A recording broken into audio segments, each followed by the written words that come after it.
Well, hello the internet, it's Ghost here, and welcome to episode 37 of Creative Minecraft, in which today we are working on the market. Well, I'm assuming that's what we're working on based on what little timeline I can see, because once again, Rush does not want to actually tell me what's happening, which is really, really helpful.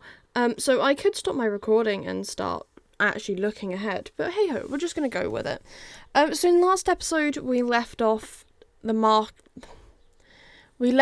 market with not having a supporting wall for the floor that it has, and I am going to have to stop this recording and come back in a sec. Hold on. And there we go, magically fixed that problem. So here we are, building a supporting wall. I wanted to match this in with the rest of the deep slate wall that we have going on behind it. There's not really any logic behind that. With most of the stuff that I'm building based on what I'm interested in building. I think it made sense to me to match the wall because this area kind of blends directly into it anyways. There is no logic, is there? How do I even explain what I'm trying to do if there is no logical thought behind it? I added in some more pathways, as I was explaining before, connecting them up, I personally thought really helped. I then tried to do this edge with the lecterns and the trapdoors, but I just couldn't get the trapdoors to place correctly. I also don't think it would have worked. So I went in and used this instead, the iron bars with candles on top to try and look like an old sort of I guess Victorian style iron fence. I thought, oh, that's a bit different. I haven't got that anywhere else in the world. It will work. The first build I wanted to build for the market was to build in a blacksmith, and I wanted there to be a couple of permanent structures that were there, as if the rest of the market's kind of been thrown in around it. It's not as, when you see it in a couple of episodes time, it's not as busy as I hoped it was going to look, but it at least looks, I guess, semi-interesting. I am actually quite happy with how it's turned out.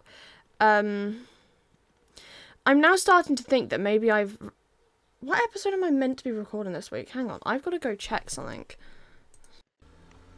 Okay, no, me leading up to episode 40 did actually make sense. Apologies. So, to build the blacksmith, I decided I wanted to work with netherrack, or is it nether brick, whatever it is. Because I could, B, because I figured, well, blacksmiths, fire, nether brick. And also, it's not I wouldn't say it's a block I work with particularly often, and once again, we are trying to venture out into block palettes I don't necessarily opt to use regularly. At the top of the chimney, because I built the chimney first, as I wanted to make sure that looked exactly how I wanted before working on the rest of the house, I decided to use copper.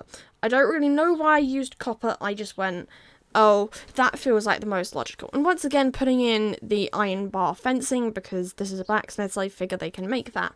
I also then made sure to go in and litter around smithing table, an anvil, but I specifically picked a chipped anvil to give it some texture.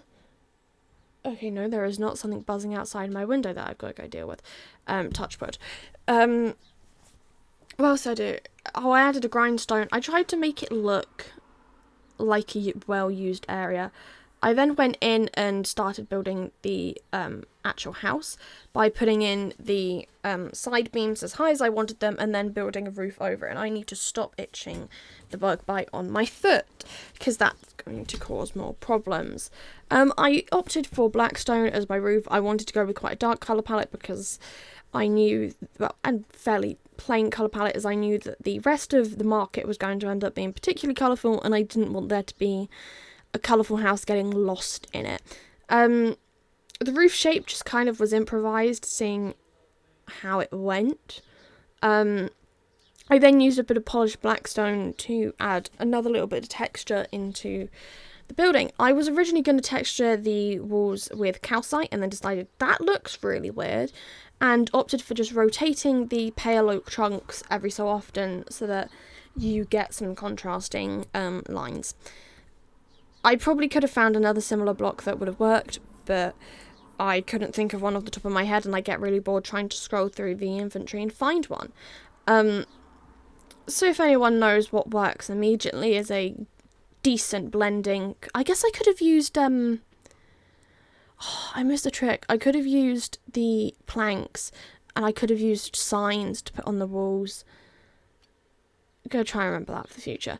I then decided to put together some armour sets that could go outside and then store those in the actual blacksmith, so that then if something happens and they get broken, I can very easily come back and do stuff.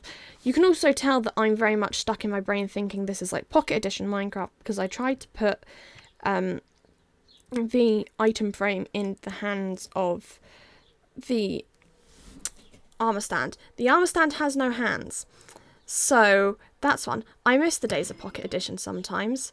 I then did netherite with gold, because nether, and I specifically picked out what I really hope is a trim that you can get in the nether. Again, I'm just trying to work off of my own brain logic. If anyone else has a different approach that you take, do share. I then went in and added in some street lamps, lamp posts. I guess I did blend the two words. Using the shroom lights with mangrove trapdoors and a slab on top to match the wall beneath. There's not really much behind this other than I did what I wanted to, and I didn't want them to match the ones above. I wanted them to be much stumpier so that they didn't take up as much space in the foreground. I then went in and added some torch flowers. I don't really know why I opted for torch flowers. I decided I wanted a bit of colour, I guess. You'd like to think, considering I filmed this a couple of days ago, I would actually know what I was up to. But hey ho, it is what it is. I then decided to start building a few market stalls in around the house, so that I didn't go building another structure perfectly next to it. Yeah, I'd kind of forgotten how the heck you build a market stall, and decided to make it look nicer. I'm going to throw some banners on the front so it's not as harsh of a just like finish on. Is it an awning? I suppose it's an awning, a gazebo. How many words can I think of for this? Probably a lot. I went in and added another little one with light blue wall. It looks really weird. I'm not the biggest fan of these ones. I did end up going in, I think the next episode, and just Googling what the Minecraft marketplaces looked like in Plains biome villages, so that I didn't completely screw it up again. Added in barrels, added in cake, then decided to take away a few slices of the cake to add depth to the build. There's no logic to this. I then added a Fletcher store, and there is a brewing stand. I figured the Fletcher could make like the potion tipped whatchamacallits. It makes sense. I do need to build a proper apothecary at some point, thinking about it. I want that to be in like a back alley. I need to go through my list of builds I want to do, and I actually need to add these builds to my list. Not that I've looked at it in ages. It's got a castle on the list. But yeah, that's all I have time for today, the internet. I will see you all again very soon. Goodbye.